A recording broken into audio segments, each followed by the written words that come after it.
Good evening, everyone. Hello. Welcome to Concordia Presents the Walrus Talks play. My name is SHELLEY AMBROSE. I'm the publisher of the Walrus magazine and executive director of the Walrus Foundation. On behalf of everyone at the Walrus Foundation, including our relatively new editor-in-chief, Jonathan Kay, who is out there somewhere with you tonight, we're thrilled to be in Toronto, also known, as you may know, the traditional territory of the Mississaugas of the New Credit. I want to thank our presenting sponsor, Concordia University. We are part of a thing Concordia calls Thinking Out Loud, their signature public talk series. Thinking Out Loud is a very walrusy thing to do. That makes them the perfect partner. Thanks also to the Isabel Bader for hosting us once again, and our national partners at Inspire and AMIA Aeroplan. I want to play a little game with you, which is if you have been to a Walrus Talks before, put up your hand. I see you, Aaron. I know you've been here before. That is great. Welcome back. Would you join me and welcome all of our newbies, all of the new people. Thank you very much for coming. For the new people, and it's nice to see how many of you there are, a little bit about us. The walrus is, of course, a large, smelly northern marine animal. It is also a magazine, and it is also a foundation. The Walrus Foundation is a charitable nonprofit with an educational mandate to create forums for conversations vital to Canadians. That sounds like we're really serious. We do take our work seriously. We don't take ourselves very seriously, and we're very small, but we get a lot of stuff done. We publish the Walrus magazine, a national magazine about Canada and its place in the world, in print, tablet, and phone.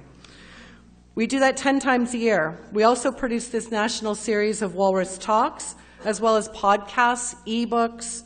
We also produce original content on Walrus TV. You can get all that at thewalrus.ca. Our work is in part supported by individual donors who believe that conversation about Canada is important and that we need forums for those conversations. Those donors, our biggest donors, have made a 5-year commitment to the Walrus Foundation, and because of that, we call them our optimistic Canadians. Optimism is a big thing when you're having conversations about an unwieldy place like our country. We know our donors and supporters, you, are fearless, witty, thoughtful, and curious about Canada and its place in the world. And we also know you're busy, so we are very chuffed that you've chosen to spend some time and have come out to play with us tonight. Just before I explain how the Walrus Talks works, please join me in welcoming our partner on this event. Concordia University is one of this country's leading institutions, and we're very happy to share another stage with some of their fine researchers tonight. Please welcome President and Vice Chancellor of Concordia, the wonderful Alan Shepard.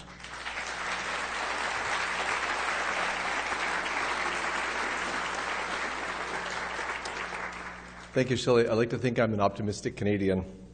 Bonsoir. It's a pleasure to be here again at the U of T on a beautiful campus and a beautiful evening. I wanted to say thank you to our speakers for volunteering tonight, including 3 who have close ties to Concordia. Concordia graduate Dick Pound and faculty members Jason Lewis and Lynn Hughes, my colleagues on the faculty. Concordia these days is a lively, vibrant community. 46,000 students come to study in undergraduate and graduate programs in Montreal with us, and we have almost 200,000 living alumni around the world. I wanted to say a special welcome this evening to our graduates who are in the audience. Thank you for being here. And finally, I wanted to say what a wonderful partnership Concordia has with the Walrus magazine and with Shelley Ambrose and her colleagues at the Walrus.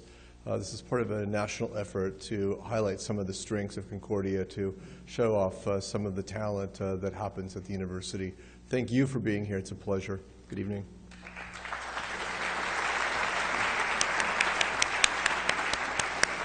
Thank you, Alan.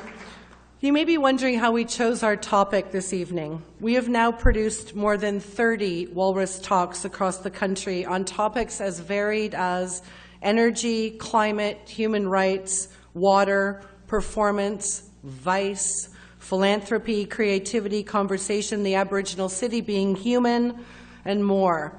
Each Walrus Talks features 8 or 9 speakers, so that is about 240 speakers on all of those topics. You can watch them all at thewalrus.ca. I know you're going to. I can tell. When we sat down with our partners at Concordia, we were noodling all kinds of topics, and play, the role of play, sport and leisure in society, how we play, what sport means, what it can teach us, emerged as a fascinating and wide-ranging topic. I hope you'll agree when you hear our stellar lineup of talkers tonight. Tonight's event is being live streamed at thewalrus.ca/live and will be, as I said, available for viewing on Walrus TV. If you're tweeting, and we encourage tweeting, so don't get mad at the person next to you when they take out their phone, the hashtag is Walrus Talks. Now here's how the Walrus Talks works. Each of our esteemed speakers has exactly 7 minutes. They know this. They will each come up on stage and introduce themselves. I do not pop up like a jack-in-a-box and read their entire bio to you before they speak. You each have a program, and I know that you can follow along. They are in speaker order. Their bios are on the back. You will hear 9 speakers in a row, and our hope is that a little over an hour from now, you'll be thinking, I never thought of it that way, and that we'll have a lot to talk about at the post-talks reception and out in the world.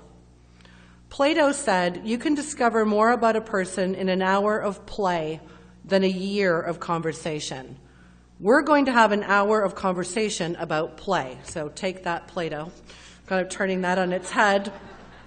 Just before we let them get underway, I'd like to thank all of our speakers in advance. We're very grateful to them. Thank you, philosopher and member of the Walrus Advisory Council, Mark Kingwell, University of Toronto's Bruce Kidd, Olympian Marnie McBean, lawyer and 2-time vice president of the International Olympic Committee, Dick Pound, Concordia's Jason Lewis, author PICO IYER, Concordia and TAG Research Center's Lynn Hughes, goaltender author, member of Parliament, and Walrus contributor, this is his cover story, Ken Dryden, and Olympic boxer Mary Spencer. Thank you all for coming. Let us begin.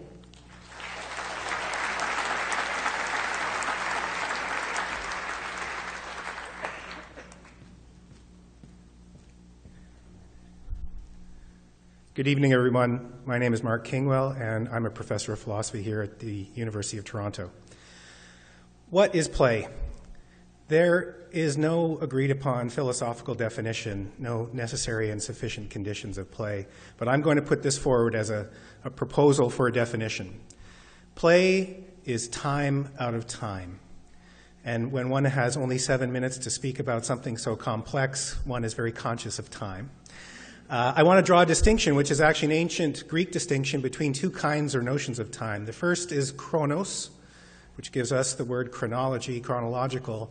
That's time that's measured, usually in linear fashion, equal units, time that marches on, marches forward, time that is lost and saved and spent and wasted. There is another Greek word that translates as time, kairos, which means eruption or a kind of bursting. And I think play is kairotic time, time out of time, where we burst out of the chronological rigidity and discipline of everyday life and find ourselves, maybe our higher selves. So I start with this image from Bruegel, a famous image where something like 30 to 40 different games, depending on who you talk to, maybe even more, are being played in this town square, taking time out of time in the middle of the city to play. Play is also, of course, a form of socialization. And in many orders of the animal world, we find things like this, where there is a tacit agreement not to actually hurt, to bite without hurting. And this is part of what play does. It gives us an opportunity to test the limits of our interpersonal or interanimal relationships. This is, people often ask me when I've shown this slide, is this you and your brothers? In fact, no, it's not, although I do have 2 brothers, and we almost certainly enacted this, although I don't think we ever had matching turtlenecks.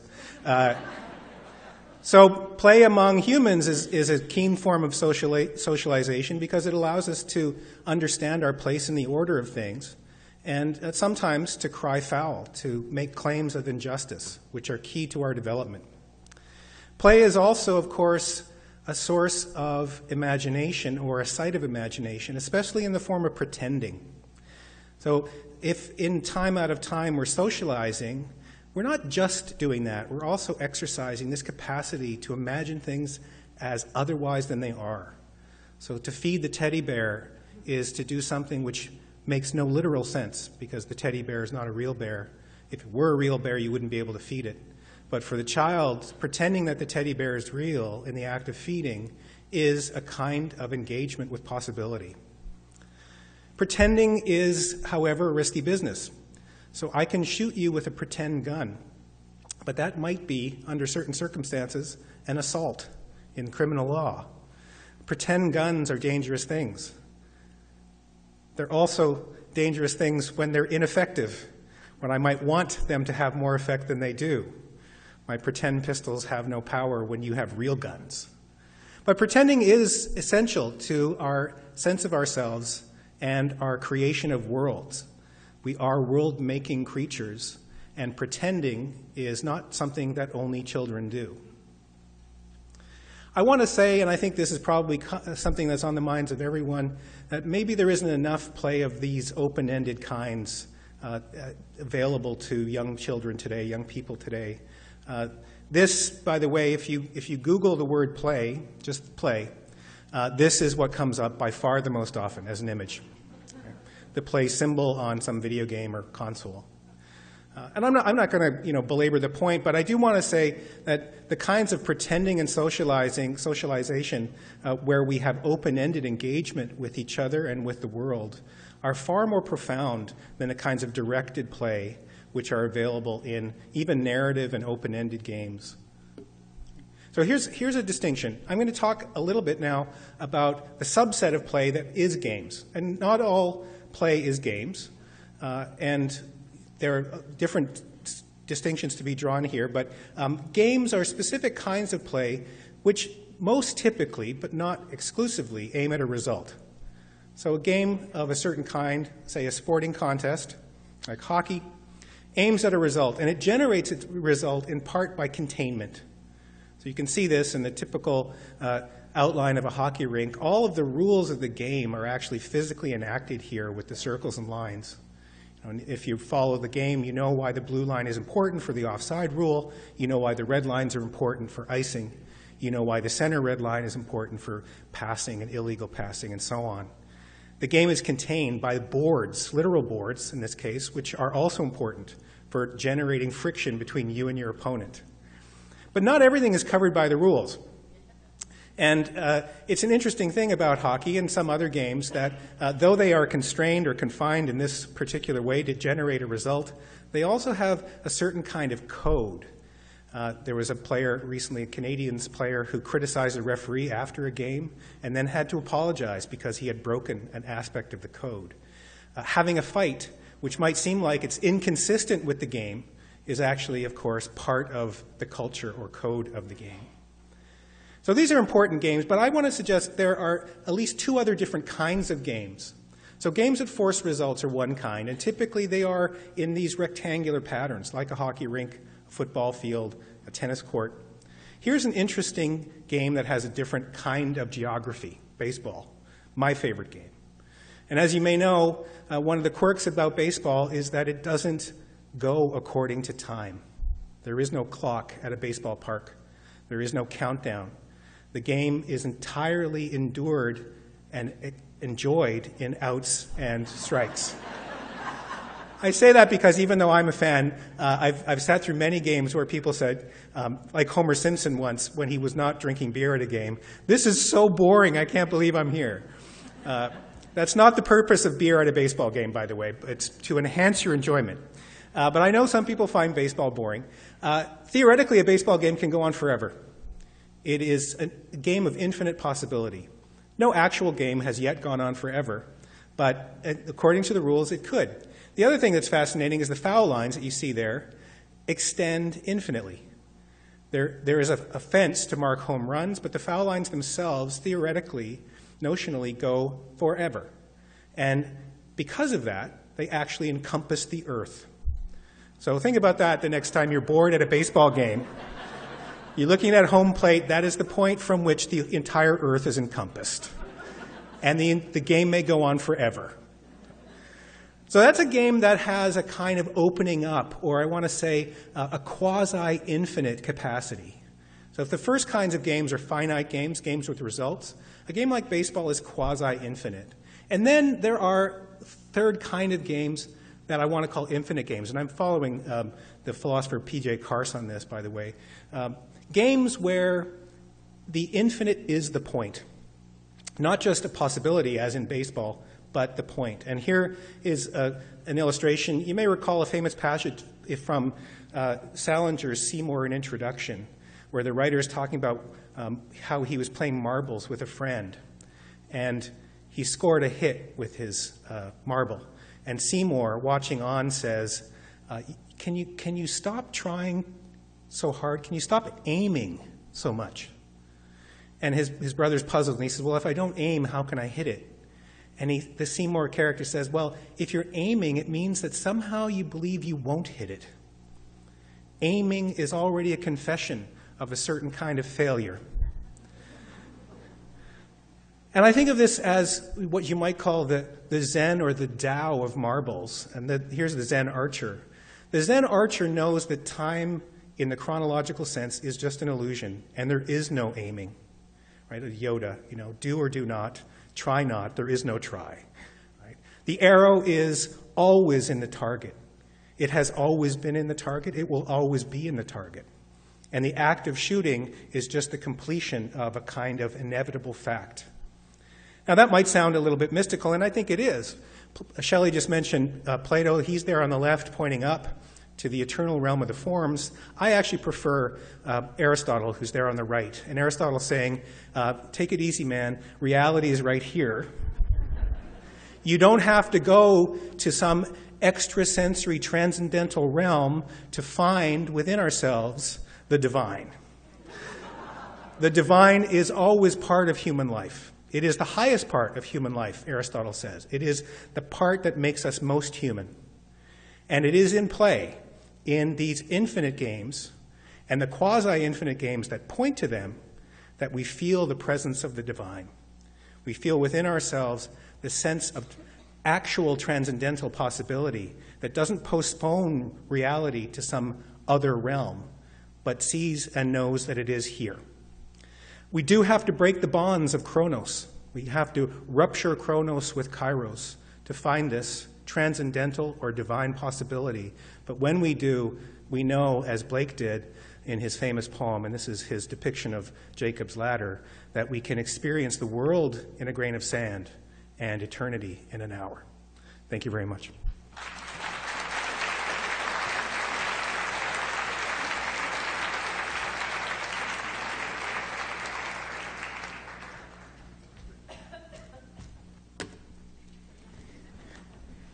Good evening.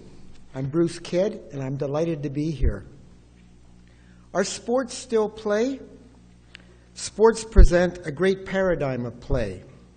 They enable joyous, self-directed, fully embodied creative expression, often with some of our dearest friends in a sea of communal celebration.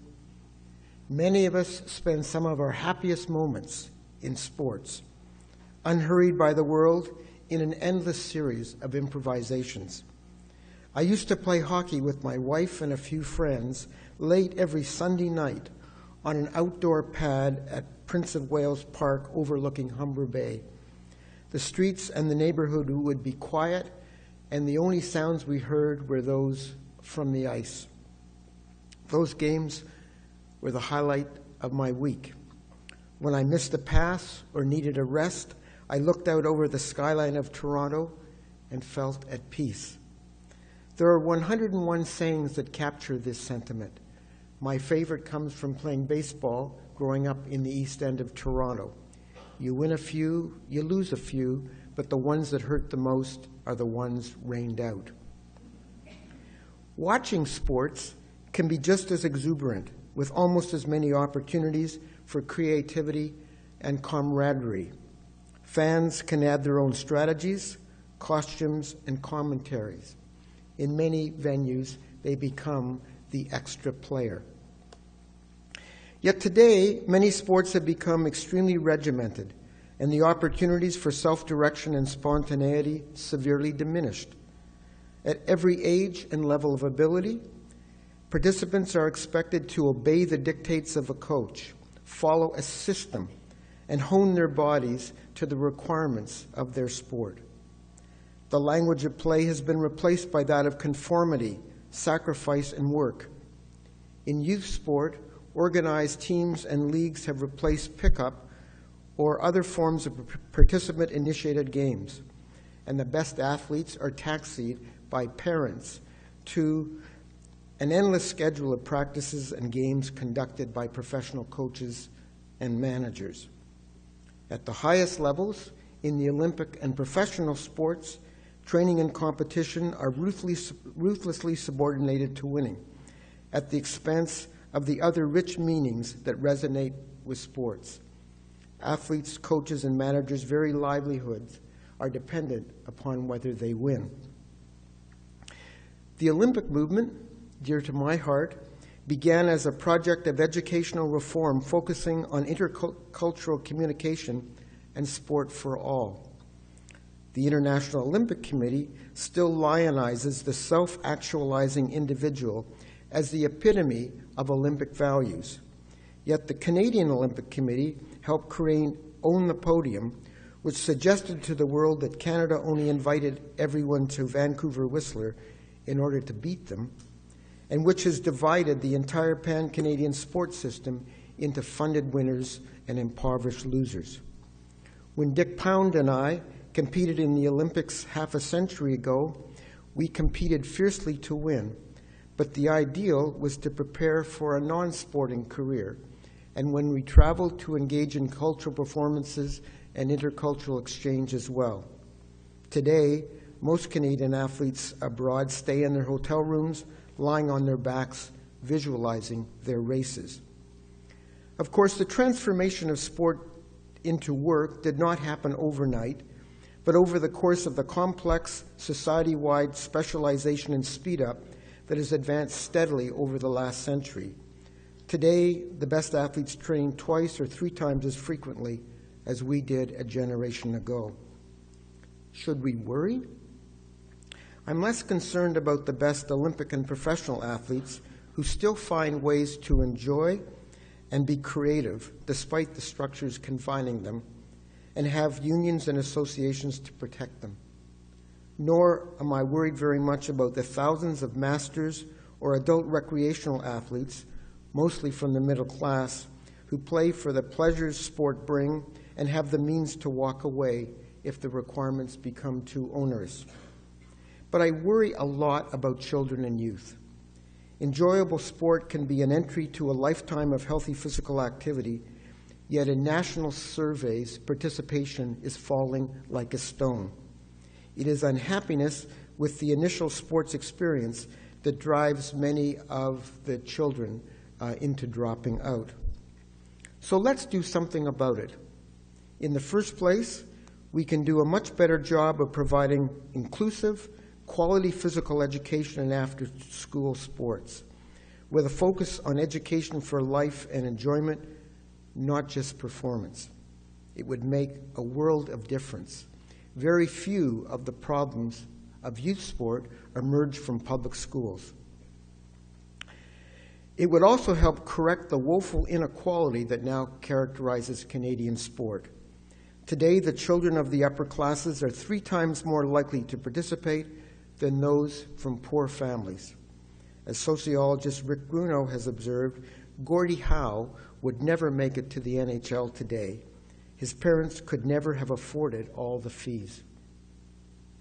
Secondly, while it will drive many parents crazy, I would take them out of kids' sports, especially during competition, and enable the children to conduct and govern their own games. Many years ago, the American educational reformer Frederick Rand Rogers, while superintendent of New York State schools, instituted a requirement for player control, in which during games, adults had to stay in the stands. The system significantly increased students' participation and enjoyment, but then Rogers retired, and the coaches regained their control of the games. Today, my colleague Peter Donnelly proposes very much the same. It would be very much worth adopting. Sport should be about play, not work. As my good colleague Andy Higgins used to say, if you miss the joy of it, you miss it all.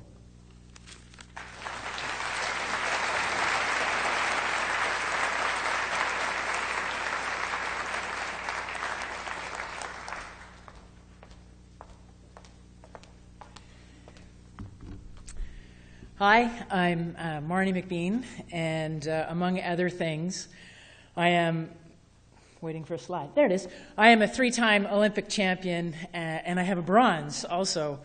But I actually never talk about the bronze, but yeah, come on. I'll eat up some of my 7 minutes with that. But yeah, so I never talk about the bronze, but it's the perfect place to start today because I learned more about the importance of play from the time I was 3rd than any of the times that I won medals.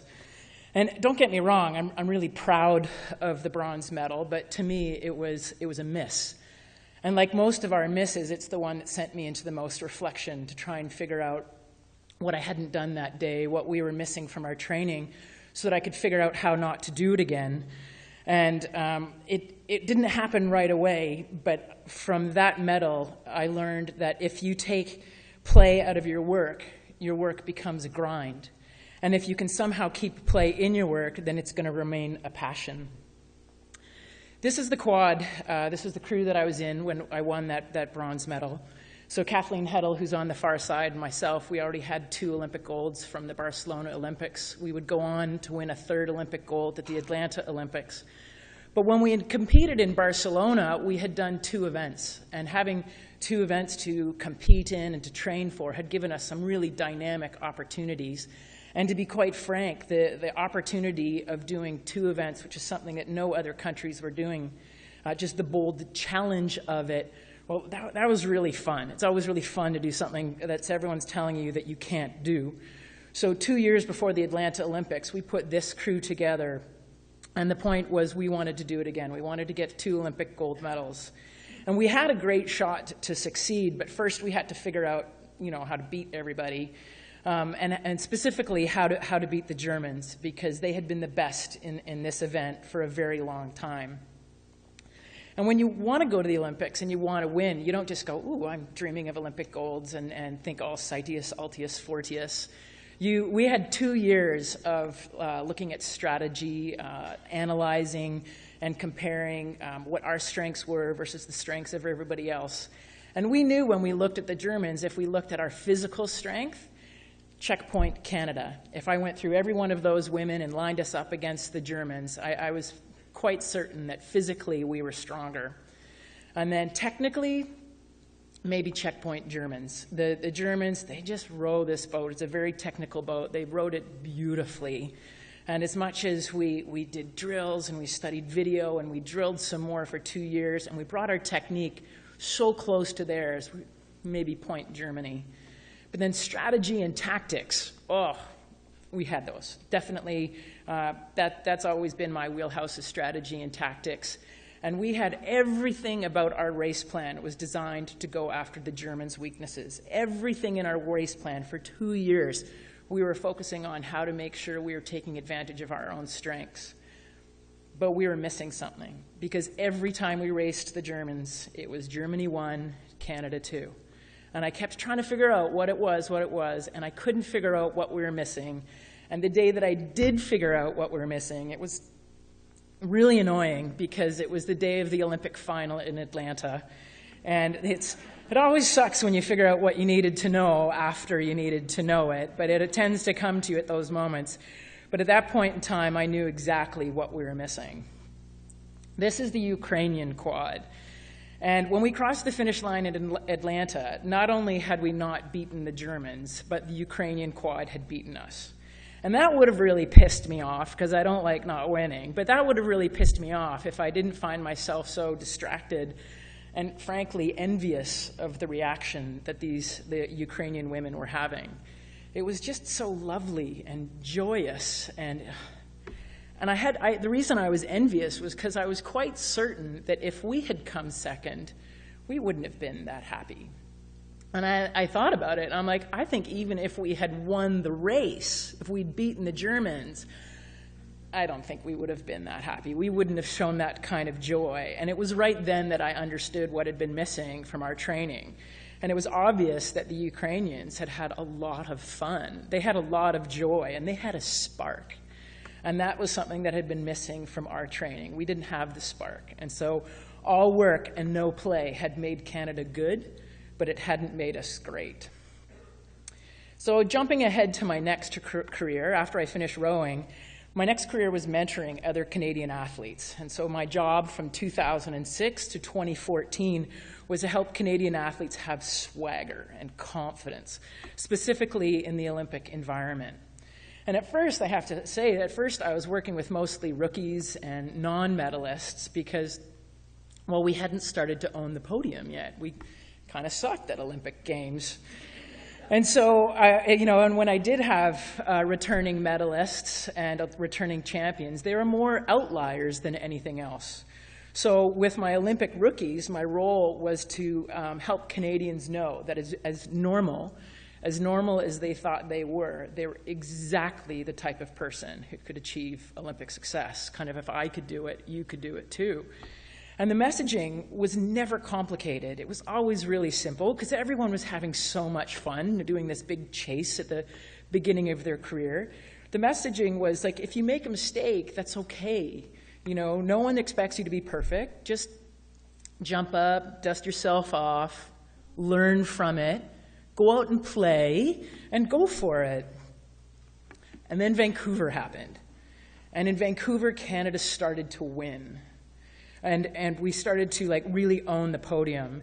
And I started to notice that, you know, you would think that this experience of winning the Olympics would make it easier as they prepared for their next Olympics to continue to win, but it was kind of making it harder.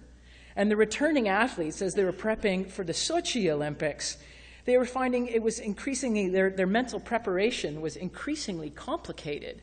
Everything in their life was getting complicated.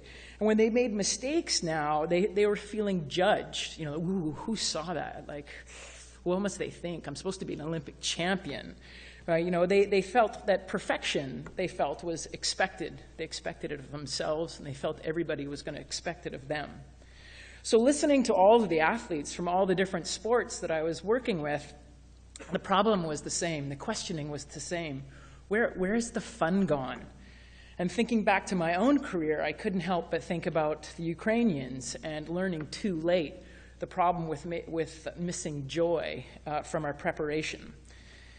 And so we started to understand that perhaps expectation is the enemy of play. You know, as all of us progress through our careers, we get more mature, we expect more of ourselves, other people expect more of us.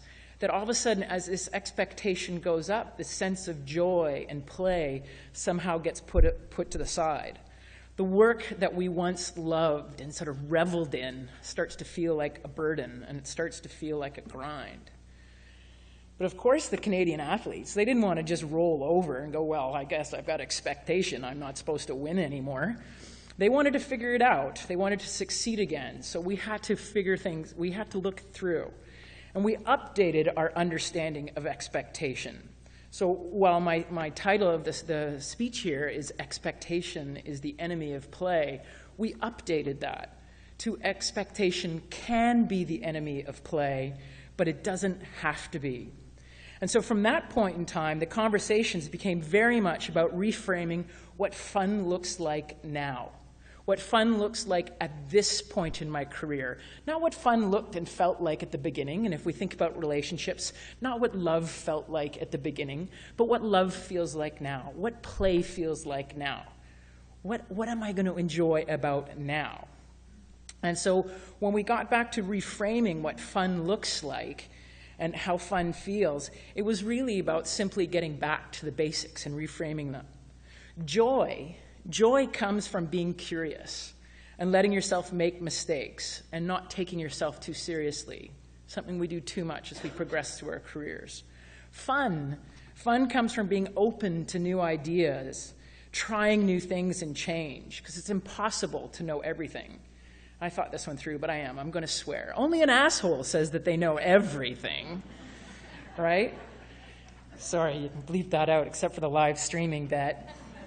And then mature play. Mature play is about, frankly, mature play is about embracing stress. It's about being okay with stress. Too often we're trying to avoid stress. But truthfully, given the choice, we will choose a stressful situation 9 times out of 10. Because being stressed is way more fun than being bored. Play doesn't just mean playgrounds and balls and recreational, sorry Bruce. Play doesn't mean balls and recreational goofing around. It should be in our careers. Play should be in our relationships. Play can be in all of the hardest things that we want to do. Joy doesn't mean just skipping around and big goofy smiles. Your joyful state, as mine is, my joyful state is eye of the tiger, vampire fangs, digging down and going for the jugular. Learn to frame joy and play as you like it. Stay passionate about what you're doing. Don't let expectations burden you and take away play. Let expectations lift you up and inspire you. Work shouldn't always be a grind. Stay passionate about what you do by remembering the importance of including some kind of play in what you're doing. I wish I had, because then I would have 4 golds, and I wouldn't have to explain to kids all the time why this gold medal is so much darker than those 3. Thank you.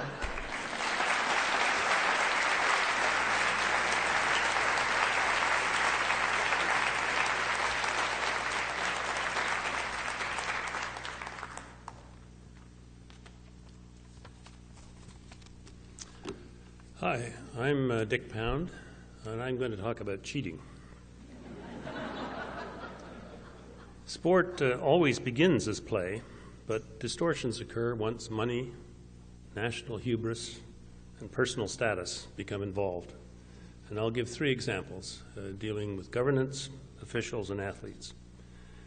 As to governance, the International Olympic Committee, of which I'm a member, had a governance failure prior to the choice of the host city for the 2002 Olympic Winter Games. Several of our members had their hands out for inappropriate gifts and benefits. Some had also been targeted by the bidding committee as vulnerable to economic pressures. We launched an investigation, which I chaired, and as a result of that investigation, we expelled or forced the resignation of 11 of our members. We then put in place a formal code of ethics, established an ethics commission composed of a majority of non-IOC members, all individuals of exemplary reputation, giving the commission a separate budget and an independent authority to inquire into any complaint involving a member of the IOC. Unlike any other international sports organization, we now publish annual audited financial statements based on recognized international financial standards. We stopped the visits of our members to candidate cities. We opened our annual meetings to the media and to the public. We now publish the contracts pursuant to which we award the Olympic Games. We provide assistance to candidates in framing their presentations, and we provide assistance to the host cities regarding their preparations. So while nothing is ever perfect, I think the IOC now functions in accordance with best practices and is recognized as so doing. The pity is that it took a scandal to bring about the kind of good governance that ought to have been obvious. Officials. We in Canada do not have to look far to see the impact of corrupt sports officials. In the same Salt Lake City Winter Games that caused the IOC so much difficulty, Canadian figure skaters Jamie Salé and David Pelletier skated to an obvious win in the pairs event. The next best team, the Russians, who had skated before Salé and Pelletier, knew coming off the ice that they had not skated well enough to overtake the Canadians' lead. In the kiss and cry area, there was far more crying than kissing. and then SHELLEY and Pelche took to the ice and produced a flawless performance. I was sitting in the arena with the younger Canadian IOC member of the day who was cheering wildly and saying, like, "Gold for Canada!" And she looked at me and said, asked me why I was not equally excited. I said that figure skating was a strange sport and that we should wait for the official results. The Russians were awarded first place. No one could believe it, especially anyone who'd watched the performance on the ice. But the competition was not decided on the ice. It was pre-decided in a committee room. The key was a French judge who knowingly marked the inferior Russian performance higher than the superior Canadian performance. The outcome was that years and years of training and sacrifice by the Canadian skaters were trivialized so that some internal deal between figure skating officials could proceed. What's more, the International Skating Federation refused to drop the corrupt mark and replace it with one from a backup judge, which would have produced the proper result. And it took the IOC to intervene to force the Skating Federation to agree to award an additional gold medal to SHELLEY and Pelche. 4 years earlier in Nagano, the chairman of the ice dancing committee asked me if I was coming to watch the finals that evening. I said no. Why not, he asked. I said, because I already know the results. He was insulted with the suggestion, and so I offered a contest in which he was by now wrapped very thoroughly in professed outrage and indignation, refused to participate. But the contest would be that each of us would write the names of the first 8 teams in the order of finish, put it in an envelope with $100 and give the envelope to a third party. And I said that if he answered honestly, we would both get our $100 back, and we would have. Finally, athletes. Sport is governed by rules agreed upon by the participants. If you don't like the rules, you are free not to participate. But if you decide to participate, you must do so in accordance with the rules. And if you don't, there are sanctions that range from reprimands to penalties to suspension, even to expulsion, depending upon the gravity of the breach. A particular rule with which I've had a great deal of involvement over the past few years is that athletes agree that they will not use certain substances and methods for performance enhancement, which is the international term is doping. Now, despite that commitment, many athletes are doped, ruining the competitions for those who have honored their promises. Many doping programs are sophisticated and expensive. Many are designed for athletes by sports officials, medical doctors, and scientists who are perfectly aware that there is no therapeutic justification involved and that the entire purpose is to cheat the other competitors. Don't get fooled by the many claims that you will read that doping is inadvertent. The overwhelming proportion of doping is deliberate cheating. Take Lance Armstrong as a case in point. He resolutely denied doping during his career and ruined the lives of people who dared to suggest otherwise. Well, it turns out, as we all know now, that his performance was all a lie. He was just another tiresome cheater. Thank you.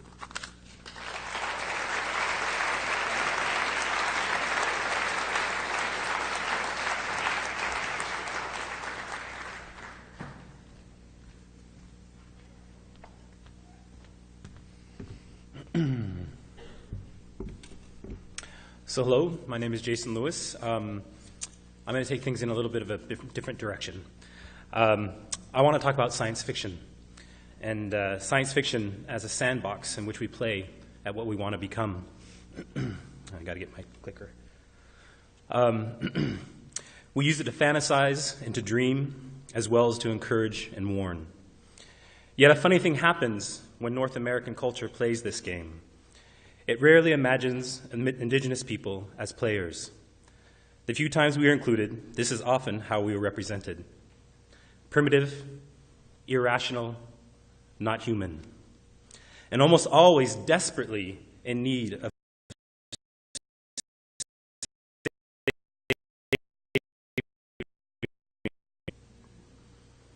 I'm interested in a different set of imaginaries, a different game, if you will, with a different set of players. I'm interested in imaginaries created by Indigenous people, for Indigenous people first, and everybody else second. Why by Indigenous people? Well, because a couple hundred years of letting white people do it for us, we get Avatar. Because I expect that more often than not, Indigenous characters will be at the center of the story, rather than sitting helplessly on the sidelines, until the white guy arrives to show us what we've been doing wrong all along.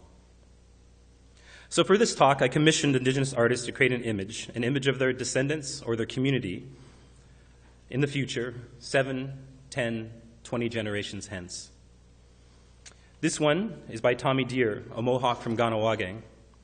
The top shows a futuristic city, reaching up into the sky, yes, but breaking a wampum belt in the process. The bottom, in contrast, shows an unbroken wampum belt serving as a foundation for Iroquois tradition, represented by a longhouse. Here's work by Steve Kawatan Sanderson, a Plains Cree guy, imagining himself and his people back in charge of the prairies. In this image, Darian Jacobs, a young Mohawk woman, also from Ganawage, has depicted her community moving up to be closer to Sky World, the place from which the Iroquois believe they come.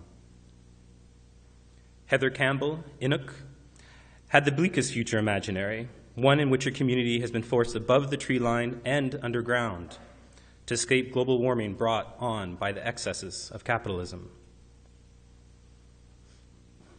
Joseph Erb, a fellow Cherokee from down south, drew an image reflecting the work he has been doing integrating the Cherokee syllabary into modern communications technology.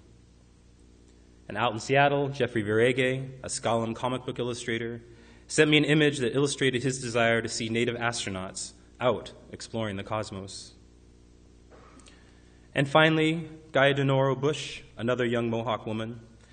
She wants her drawing to remind us to use our traditional teachings no matter how far in the future or how far out in space we might go. Now, why for Indigenous people first? Because we need to build our own sandbox and play in it how we want. We need to develop future imaginaries from within our communities in order to articulate visions that align with what we want to become. Why for non-Indigenous people at all? Because at the end of the day, we will still be sharing this land with each other. After we've developed stories that center ourselves in the narrative, we can bring those stories into play with the wider conversation about where we as an entire species are going. What is really exciting is that the first steps in this direction are already being taken. In 2012, Anishinaabe scholar Grace Dillon published Walking in the Clouds, an anthology of Indigenous science fiction. The collection features 19 stories that provide evidence of how science fiction can serve and illuminate Indigenous culture, past, present, and future. Also in 2012, Dene Nation filmmaker Nana Ba Becker premiered The Sixth World. The Sixth World follows a Navajo astronaut as she helps lead a mission to Mars. The mission is saved when her dreams show her how Navajo knowledge about agriculture can provide the keys to humans expanding out into space. Last year, Skabanati, the Mohawk artist and my collaborator, finished the 9th and final episode of Time Traveler TM. Time Traveler TM tells the story of Hunter, a jetpack-wearing Mohawk man from the 22nd century who travels through 700 years of First Nations history and its future, looking for answers to what it means to be Ungwe or an Indigenous person. This year, we'll see the publication of the Moonshot Indigenous Comics Collection. Moonshot is a collection of original comic books and graphic novels by Indigenous writers and illustrators dealing with traditional stories, contemporary narratives, and future visions. I'm a backer of this on Kickstarter, and I'm actually hoping the book's going to be on my desk when I get back to Montreal. And finally, to show how much this has become a topic of conversation within the Indigenous community, the Seattle Art Museum will be hosting a series of short presentations on Indigenous futurisms tonight, starting with the change in time zones, just as our evening together ends here. And this is one of the times when a teleporter would be super useful, because I would love to zip over there after we're done tonight and see what they have to say. So sometimes I'm asked, why should we play this game at all? Indigenous communities face fierce challenges in the present. What justifies spending the time wandering off into the future? Well, as we've already seen tonight, play has serious consequences. In the area of science fiction, it creates future imaginaries that inform our actions in the present. It sets expectations about what cultures will be alive in those futures and what kind of human beings will be in them. Indigenous-created science fiction promotes the idea that 7 or 10 or 20 generations from now, there will still be Cherokee and Hawaiian and Mohawk and Cree and Navajo and Anishinaabe and Inuit culture kicking around, most likely substantially transformed and radically evolved, but still standing in long continuity with our ancestors. And in the end, the reason why I'm interested in Indigenous science fiction is really about one thing: the conviction that with 10,000 years on this continent behind us, our people, our communities, and our cultures have at least another 10,000 years to go. Thank you.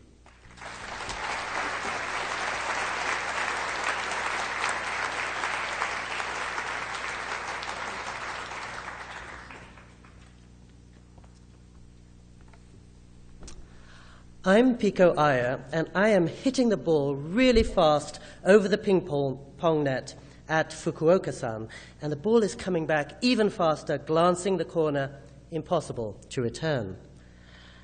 Fukuoka-san is dressed in a young woman's slim black slacks and pink shirt, but she is playing like Novak Djokovic on steroids. And this is a bit surprising because Fukuoka-san can barely see over the top of the table. It's also a little humiliating because she's 81 years old. Aren't you tired? I gasp as we finish 30 minutes of fierce practice and sweat is falling off me and I'm out of breath. No, she says with absolute serenity. I'm never tired because I never move. When I moved from New York City to the ancient Japanese capital of Kyoto 28 years ago, I was traveling in order to learn about unmovedness and focus and the beauty of being knit into community. So I checked into a Zen monastery for a year. And of course, my high-minded year lasted exactly a week, which was long enough to find out that a Zen monastery in practice is nothing like the one you imagine when you're sitting in Midtown Manhattan. It's not just about watching the full moon and composing deathless haiku. It's mostly about scrubbing floors and washing dishes. So I moved into a single room on the back streets of Kyoto, and my second week there, I met the glamorous woman who had become my wife. Our courtship was not an easy one. I had to watch the movie Goonies again and again. I had to pretend to love Sting as much as Sting seems to love Sting, which is no easy thing. And most of all, I had to tolerate Hiroko's love of exercise. Every time she had a day off, she would go across the street to the gym and devote herself to literally 7 or 8 hours of high-intensity aerobics, kickboxing, weight training, and yoga. As you can tell, my idea of exercise is watching her head out of the door and then collapsing into an exhausted heap. But the Japanese, as many of you know, are nothing if not patient. So 17 years after we first met, she came back one evening and said, "Didn't you used to play ping pong?" "Yeah, 30 years ago when I was trying to get out of homework at school." "Maybe you'd like to try again," she said. It didn't sound promising, but I followed her across the street the next day, and we found ourselves in a spotless blonde wood studio within the gym where 2 tables had been set up and 8 elderly Japanese were playing in a fierce, concentrated silence. And space was so cramped that on each of the tables, 2 different pairs were practicing, some hitting forehands across the diagonal, some hitting backhands. Occasionally the balls would collide in midair, and everybody would say, "Wow." Would you like to join us?" said a man in his 70s in rather elegant English. So I joined in, and I quickly found that men mostly played with men, women played with women. When the games began, they were always of doubles, and somebody would announce the score in a kind of English, all 7 or deuce 1, but nobody would really listen to the score, except that between practice points or even between games, the pairs would change at the speed of light to ensure that nobody would keep losing. And so I started going across the street every night, and I learned how to choose my partner by playing rock, paper, scissors. I saw that the men were officially in charge, but the women were calling all the shots. One of the women was a grandmother with a grey buzz cut, and she would literally windmill her arm around before serving. And then when she and I would occasionally win a point, she would dance around like an excited bear and high-five me. One of the men, who always looked really forbidding and stern at the local bus stop, only had to see one of his slams go on, and he would pump his fist and say, "Yosh!" And one night I went back to my apartment, and I opened the book that I'd been reading, and I found the perfect quote from Herodotus, of all people. "Man is most himself when he achieves the concentrated seriousness of a child at play." Now, the studio where we practiced had floor-to-ceiling mirrors on two sides, and on the third it had a window looking out on our central neighborhood park. And so in November I could see the blaze of the maple leaves, and in April I could see the cherry blossoms frothing. And sometimes one member in our group of 30 or so would suddenly disappear, and I'd ask what happened, and I would just get back the single Japanese word, gan, cancer. Sometimes a small, very sweet, clumsy-looking guy clutching a man purse would arrive, and all my pals would ask me to play with him, and in time I realized it was because he was a professional gangster, and none of them wanted to get close to him. In time I also realized that nearly all my new friends had been children during the war, so they had endured years of bombing and then years of starvation at the end of the war, and they were the ones who had made the Japanese miracle. In fact, one man told me that he had been posted by his company in the British Midlands in 1963 with not a word of English and not a single other Asian face to be seen. And one day his daughter visited, and I met this very sleek senior purser for Cathay Pacific Airways, and I really felt as if I was seeing the history of modern Japan. But I also felt I was seeing the predicament of modern Japan, because some of my new companions would use the handshake grip, which is a traditional Western way of clutching the paddle as if you were extending your hand. Quite a few others used the traditional Eastern system known as the penholder grip, where you clutch the paddle as if you were wielding a calligraphy brush. And that really seemed to be the state of modern Japan, halfway between China and North America, not really sure how much to follow Marshall McLuhan, how much to follow Confucius. And one of the very first things you learn when you get to Japan is how hard it is to eat noodles with a knife and fork. The second thing you learn is how very difficult it is to eat a piece of steak with chopsticks. So the seasons passed, 44 of them and counting, and one day I suddenly heard one of my partners shout in English, "Oh no!" And I realized I was leaving my mark on them as much as the other way round. Then I heard somebody shout, "Dame desu!" And I realized it was me. And one night, finally, one of my slams hit the table, and one of the grandmothers turned to me and she said, "Sugoi Pico-chan," which is the affectionate suffix generally reserved for very close friends, children, and pets. And I went across the room and went across the road and I reported this to Hiroko. And she said, "You have become an idol. Here you are, 53 years old, 5'7.5", nobody's idea of a heartthrob, and yet you are the youngest by 20 years, you're one of the tallest, and you're known by your first name, like Beyonce."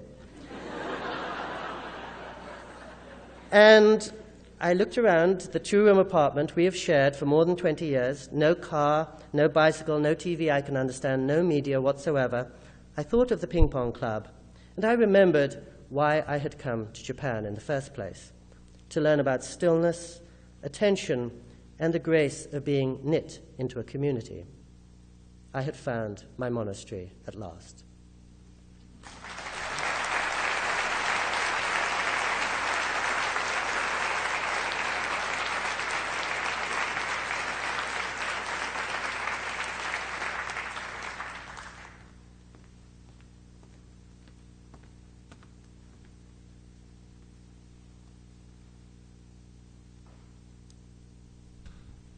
Hello, I'm Lynn Hughes. I'm very happy to be here. So I used to be what many people think of as a real artist. That is to say, I was a painter, and I taught painting for many years. And now I think about play, and I make games. So how did this happen? Well, I think I looked around at some point, and I saw that the students that are coming through our doors almost all play games. And they think of games, they know that games are a significant part of contemporary culture. Yet at the university, and I think in many ways in the contemporary art world, we are afraid of games, basically. Art is a serious business, and words like play and game tend to make us uncomfortable. So I want to talk in my 7 minutes about games as small C culture, and then a little bit about games as big C culture. So let's start with the definition of a game. Here's the most fundamental description of a game. It's a set of designed constraints or rules, and around those there's a space for improvisation or for play. Now that's a description of a game. This might be a familiar image here. It's a description of any game, not just a digital game, and I think that's what really interests me about it. This is what the game form looks like. Now, what's the place of games in the broader small C culture today? Well, we live in a culture that is increasingly characterized by interactivity. On a pretty basic level, the internet, social media, increasingly the Internet of Things, define our epoch.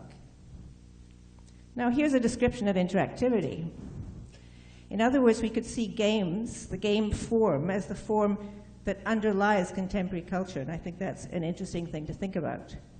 But what about games as big C culture? What kind of culture are they? Are they, for example, lightweight or fringe culture? Are they just condemned to be just entertainment?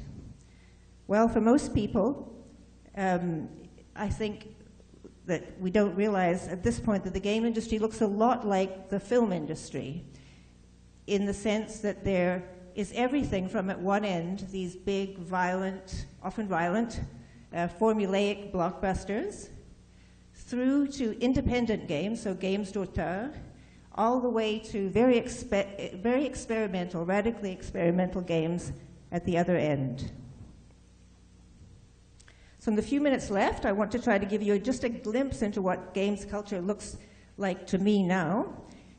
This is a video of the opening of a show I co-curated in Paris in 2012 with Cindy Paremba and Heather Kelly. The exhibition set out to try to show how exciting and diverse emerging game culture is.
To wrap up, I'm going to focus on two games that are wonderful in different ways.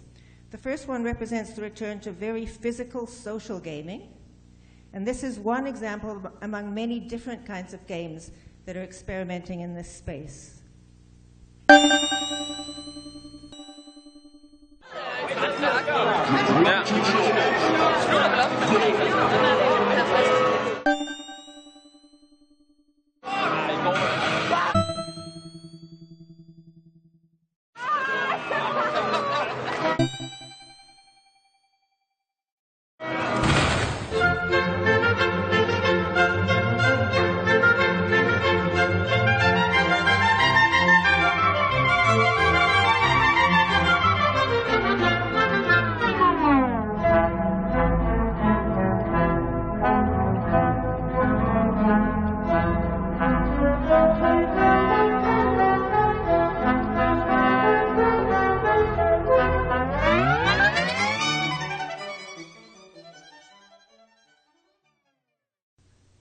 My second choice represents the opposite, a long-form, single-player, screen-based game.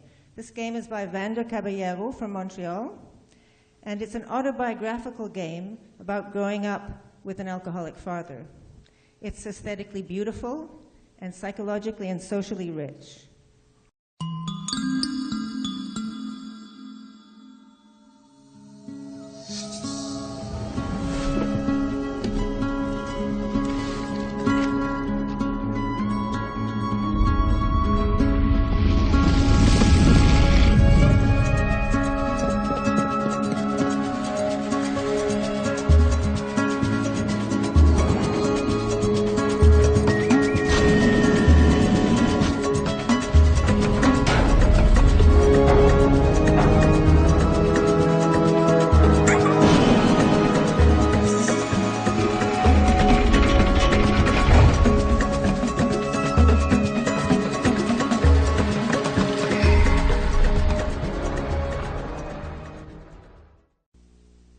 In conclusion, I'm not claiming that games have reached the maturity of, for example, the film industry, but that they will.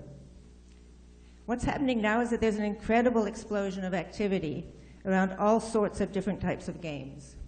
And this is just going to get deeper and more, as we'd say in French, passionnant. In short, we're moving into a culture fundamentally, really fundamentally centered on play. Thank you.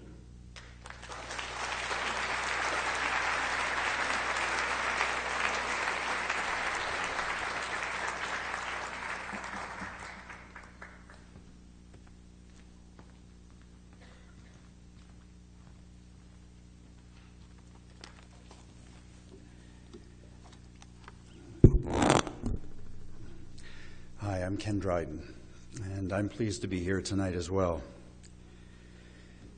Life in Canada has changed, sport has changed, play has changed. When I was 12 years old playing for Humber Valley in the Toronto Hockey League, our season began in late September and ended in mid-March. During that time, we played 35 regular season games, 3 exhibition and 9 playoff games, 47 games in all. I know because I kept a record, which I still have. We practiced once a week, played in no tournaments, and nor did our opponents. All our games were local, even if they were in rinks spread across a sprawling suburban Toronto. The teams advancing to the championship final, which we didn't, played in one additional best-of-3 series. That was it. No more games or practices, no more weeks or months of the year. Nobody played more. All in, equipment, facilities, team registration fees, number of games and practices, the cost to our parents for us to play was modest in terms of time and money. In 1959, this is what it took to make it to the top. Today, for a boy in Red Deer, Alberta, next year's Bantam season has already begun. It started a few days ago on the 1st of May. In a gym, doing off-ice training for an hour or more 5 times a week. In June, he'll add on-ice training to this twice a week, an hour each time. Then 3 times a week in July, more in August, with less time in the gym. In September, his formal season will begin, with games as well as practices and training. From then until the middle of March, his weekly schedule will vary little. Monday, off-ice training, 45 minutes. Tuesday, on-ice practice, an hour and a quarter. Wednesday, on-ice practice, an hour and a quarter. Thursday, on-ice practice, an hour. Friday and or Saturday and or Sunday, 2 games. He will also have occasional weekend tournaments. His home games are local. His away games and tournaments require travel. This year, the cost to be a member of the Red Deer Bantam AAA team, all in, including parents' expenses for tournaments, regular season, and playoff away travel, is estimated to be $19,900. In 2015, in terms of time and money, this is what it takes to make it to the top. Every year, more becomes possible. The possible becomes the norm. More becomes the norm. It's the same for kids and parents whose interests are in the arts, music, anything. There are more teachers, more lessons, more opportunities, more demands involving more hours and more money. There is always a way to do better, and always twisting at the gut of a parent the same desperate need to help their kids be the best they can be, whether that is as pianists or hockey players, or the best they can be as kids. This distinction often gets muddled or forgotten. When more is possible, more is hard to resist. Hard as this life is for any family, how does one manage with more than one kid, with fewer than two parents? As a result, today, fewer kids play elite hockey, more play house league, A or AA, or don't play at all. It's the same for elite kid musicians, elite kid dancers, elite kid anything. In The Outliers, Malcolm Gladwell popularized an understanding that to be a success in any field, one has to commit 10,000 hours to the task. The book was published in 2008. Today, that number is surely 11,000 or 12,000 or more. In 10 years, who knows? Does it matter if fewer kids play? If fewer dream for fewer years? If fewer make it to the top? Once our 10,000 hours were mostly personal, private, cheap, and easy. Most were mess-around ball hockey hours in our backyards and driveways.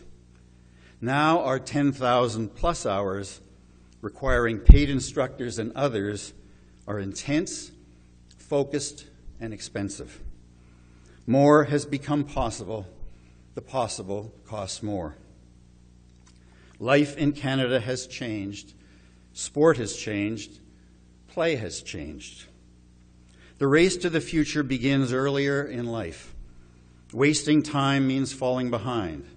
There's always a way to do better. Nobody has the right not to be or not to enable their kids to be the best they can be. Not to do so would mean leaving on the table some capacity that in us, that is in us that we haven't yet maximized.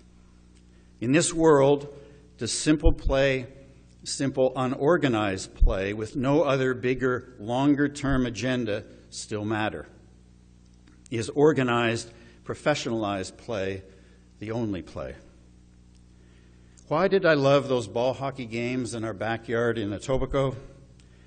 It was a time with friends to mess around, sometimes to be alone, to try new things, to get some things right and some wrong and try again, to fantasize, to dream. It was on our own time. No referees, no rules except of our own making, no parents. It was something that belonged to us. It was ours. What is kids play today? With friends, sometimes alone, messing around, trying new things, fantasizing, dreaming on their own time, no refs, no parents, something that belongs to them, playing video games. This is how kids have taken back play. Canada changes, play changes. We find new ways to play. Kids aren't stupid. Players aren't stupid. Thank you.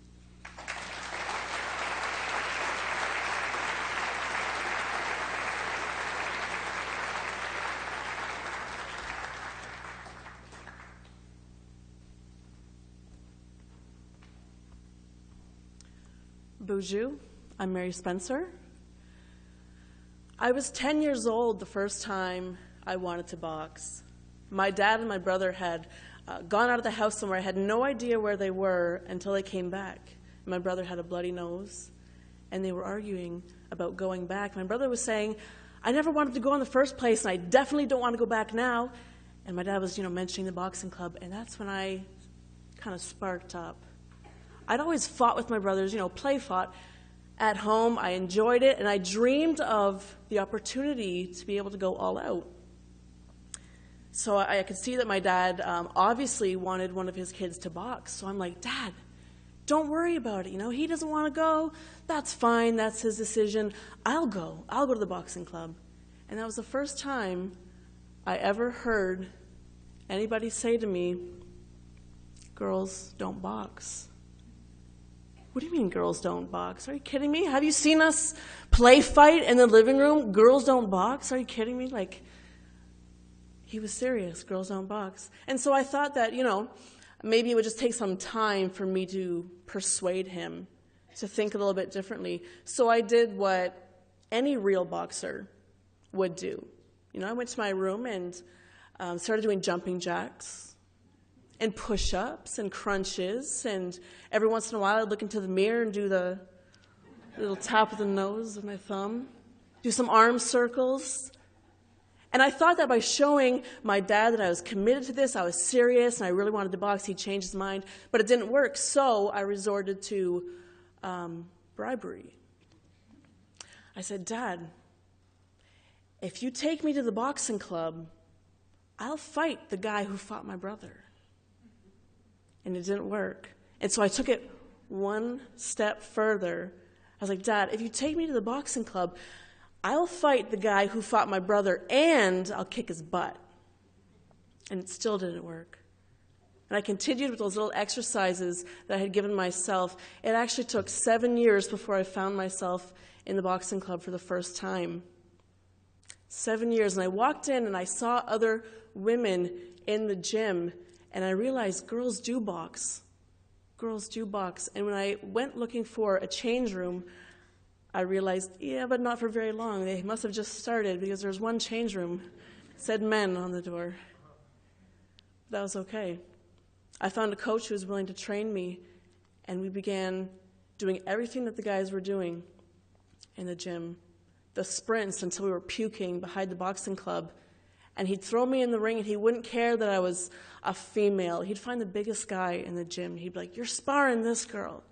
And the guys didn't care. They were like, all right, all right.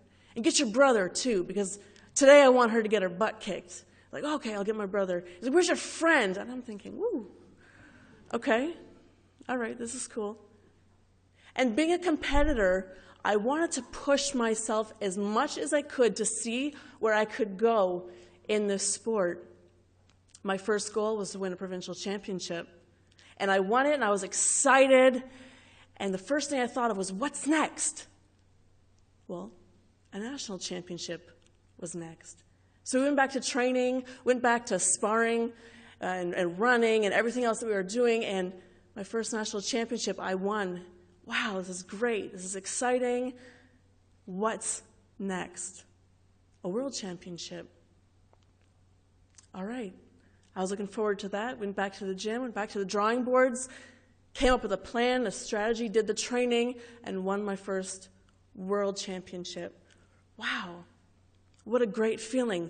What's next? Nothing. Nothing was next, because women didn't box in the Olympics. The guys at my gym were preparing for the Olympic Games, and we were going through the same routine, but now I had to do it for a different reason. There wasn't a bigger stage that I could prepare for. There was nothing else to work towards. But now it was just about having fun doing the sport that I loved, that I enjoyed. Testing myself to see how far I could go, how good I could get. And in 2009, women boxers around the world were thrilled with the news that we were going to be a part of the Olympic Games for the very first time. We had come a very long way, but with 3 weight categories out of 10 being included in those games. We still have a long ways to go. Chimegwach, thank you very much.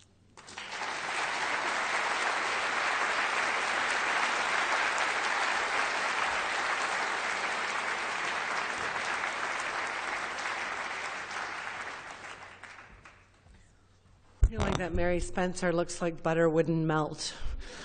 That girl, I just said to her, I'm afraid of her now.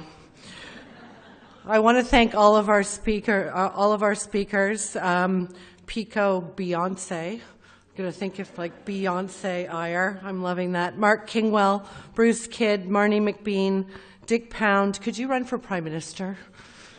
That would be great. You could just sort of tidy up everything, make it all work better. That would be really nice.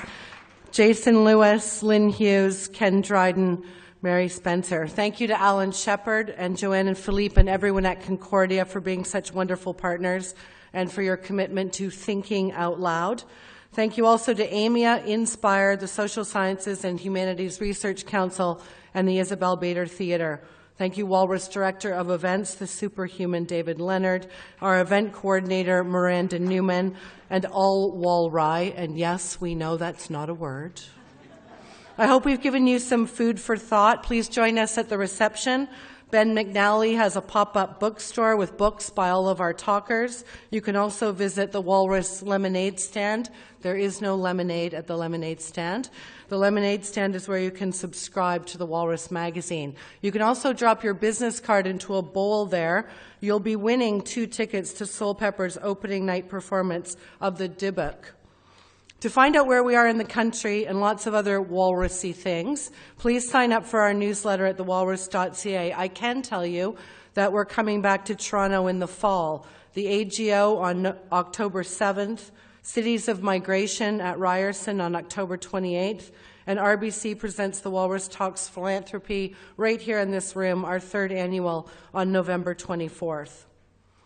Humanity has advanced when it has advanced, not because it has been sober, responsible, and cautious, but because it has been playful, rebellious, and immature. With that, thank you, Tom Robbins, there is food, there is drink. Please stay and play with us. Thank you for coming. You are the Walrus. Good night and safe home.